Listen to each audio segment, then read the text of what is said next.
April 14th marks the passing of 10 years since the militant Islamic group Boko Haram kidnapped 276 mostly Christian girls from a secondary school in the Nigerian town of Chibok in Borno State. According to a recently published BBC report, 91 of the abducted students remain missing today. During the past 2 years, 20 of the kidnapped victims were rescued from Boko Haram hideouts in the Sambisa Forest, which is located in northeastern Borno State. However, recent reports indicate that some of the rescued women have decided to stay with their captors.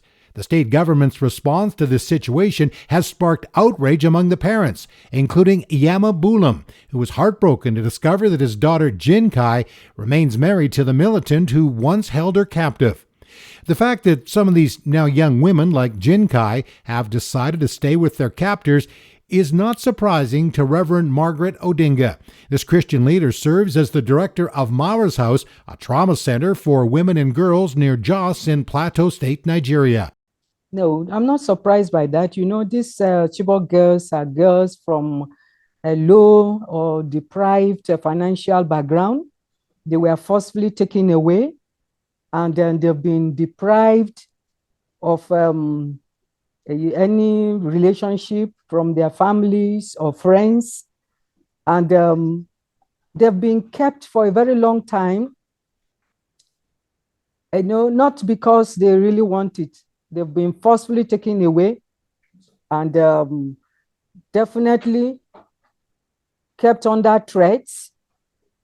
And eventually, they've lost their confidence in the society or the government to help them in any way. When they needed the help, it wasn't forthcoming, and they were left to just hold on to whatever fate they find. And so they had to just relax with what they had. And those were their captors who were providing them with the food, with whatever they needed. And